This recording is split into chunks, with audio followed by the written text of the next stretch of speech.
Welcome to our today's session, students. So we have seen about the cost of debentures. So let's quickly move on to cost of preference shares. So what do you mean by preference share basically?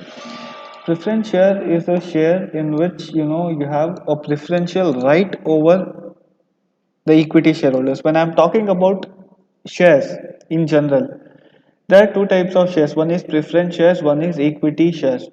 Equity shares are actually the owner's capital, or the actual owner's funds, what we call it as, that is about equity shareholder share capital. When I say something called as preferential shares are nothing but such type of shares which have preferential right over the equity shareholders. Sir, what is meant by preferential right? So preferential right is a right that is given to preference shareholders in which the payment of dividend and payment of capital are prioritized first to preferential shareholders. Preferential shareholders actually, they stand first in the queue when it comes to payment of dividends by the company or payment of capital repayment. So let's take this example. Imagine there is 1 lakh rupees of equity shareholding in a company and 50,000 preferential share capital holding in a company.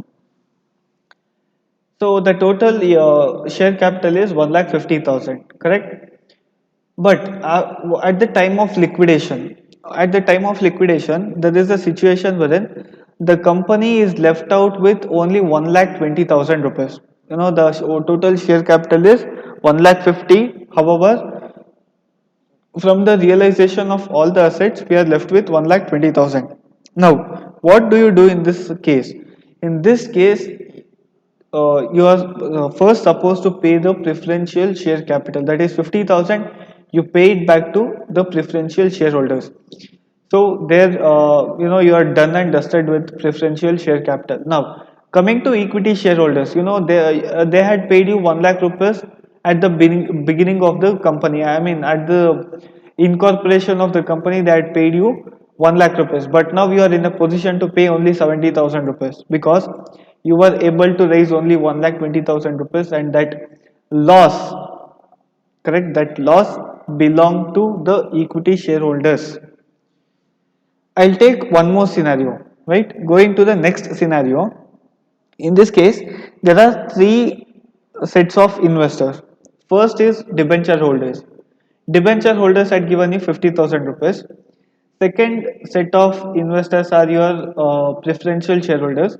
Preferential shareholders had given you 50,000, and equity shareholders had given you 1 lakh rupees. So total capital and debentures were amounting to 2 lakh rupees. Now, after, I mean, there was a huge loss in your company. The assets were really overvalued, and you had to undervalue the assets. And when you sell it in the market, you are able to get only 40,000 rupees, right?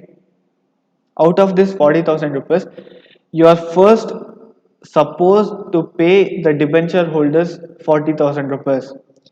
You can push the loss on preferential shareholders and equity shareholders.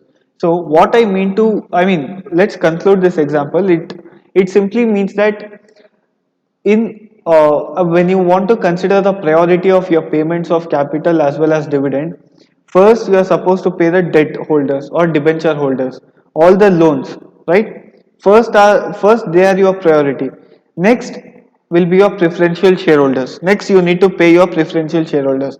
After that, if money is left with you, you are supposed to pay your equity shareholders. Let's take the last scenario, right? Take the last scenario. Continuing my second example, wherein I gave you an example of 2 lakh rupees of total capital, which included loan, that is debt or debenture holders, and preferential shareholders and equity shareholders. So yeah, I mean, debt or the debenture holders and preferential shareholders had given you 50,000 each, and equity shareholders had given you 1 lakh. So now, after selling all the assets, you are left with 2,50,000 rupees. You had actually made big profits. I mean, you had made a good profits. Your assets had some, I mean, you had something called as good value, and there are so many aspects to this, right? So simply let's understand it like this. After selling your assets in the market, the market value of assets had gone up. Since you had very much, you had something called as goodwill. There was a good reputation of your firm, and your firm was really doing well. So many other competitors wanted to purchase your patents, or they wanted to purchase your goodwill. They purchased your machinery at, more than what it actually uh, costed, and all those things, right? So this is a gain situation for the company, and now you are left with 2,50,000 rupees, wherein you are supposed to pay only 2 lakh rupees, correct? First, you will pay 50,000 rupees only to debenture holders. Debenture holders cannot demand anything more than what they had paid, correct? Because they are not taking any kind of risk, and they don't actually deserve to take part in the surplus. Next comes your preference shareholders. So shareholders, you are supposed to pay their capital back, the complete capital. You can pay them back. Now, after paying 1 lakh rupees, you are left with 1,50,000 rupees. However, you were supposed to pay only 1 lakh rupees for equity shareholders. However, you are paying 1,50,000 rupees completely to equity shareholders, because they were the people who actually took the risk. They were the actual shareholders of the company. They were the actual owners of the company, right? If something had went wrong, they would have taken the risk, right? They would have suffered loss. That amount of risk they had taken, and they had confidence in your management. They had given you 1 lakh rupees of money. Now it is your duty to pay them back more than what they had given you, correct? Because they have that right to take part in the surplus of the firm. Similarly, when it comes to profits, you might be paying whatever to your debenture holders and your preference shareholders. Ultimately, what belongs to your, I mean, whatever is left will have to be paid to your will have to be paid to your equity shareholders.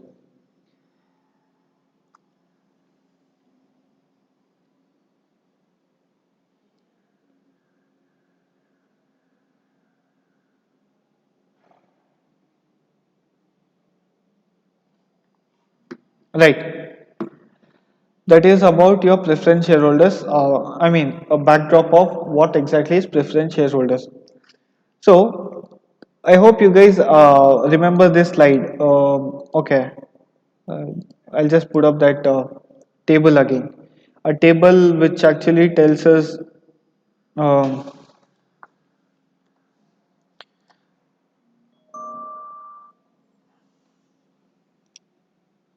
yeah, the table which actually tells us the the flow of the profits, right? First, we'll have sales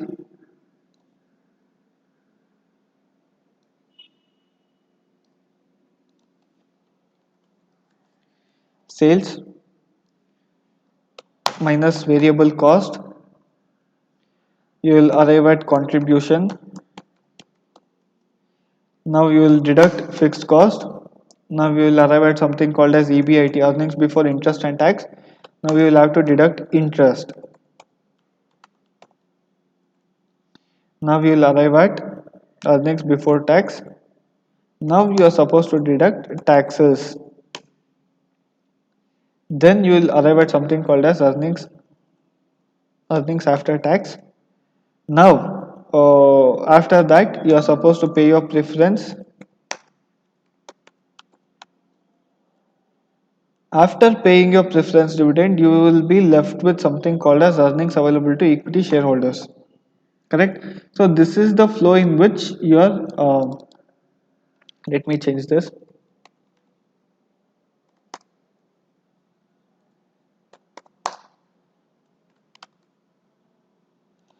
Right.